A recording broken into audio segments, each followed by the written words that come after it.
सारंगी महाजनांच्या जमिनीच्या वादासंदर्भात 4 एप्रिलला सुनावणी होणार आहे। आजची सुनावणी अंबेजोगाई न्यायालयात पार पडली।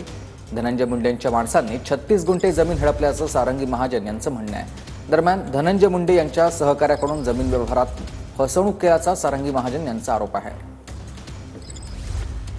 ते काय सांगाल आपण, त्यांची काही जमीन होती परळी तालुक्यातील जिरवाडी शिवारामध्ये, किती जमीन होती आणि काय विषय होता तो?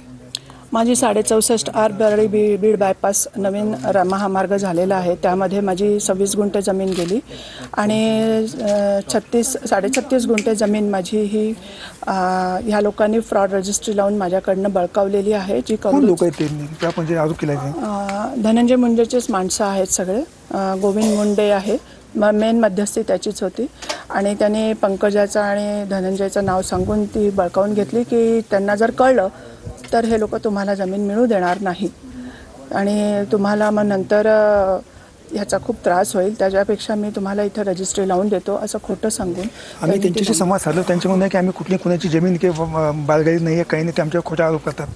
ते तसंच बोलणार आहे, शेवटी खोटारडे लोक खोटंच बोलत असतात, त्याच्यामुळे त्यांचं हे खोटं खूप काळ टिकणार नाही आहे आणि त्यांना हे माहिती आहे की त्यांचं तुम्ही बघा ना, त्यांच्या सगळ्या इंटरव्ह्यूला लोकांच्या कमेंट्स बघा तुम्ही की त्यांचा किती खोटारडेपणा आहे, त्यांच्या चेहऱ्याचे हावभाव बघा किती खोटं बोलतात ते। त्याच्यामुळे मला माहिती आहे हे सगळं कारस्थान रचलं गेलेलं आहे आणि ह्यामध्ये पंकजाचाही हात असावा असं माझं पूर्णपणे असं मला वाटतंय। कारण काय माहिती आहे, ते दोघं बहीण भाऊ किती दाखवत असते लोकांना, तरी हे सगळं आतून एक आहे। समाज म्हणजे परळी बीड।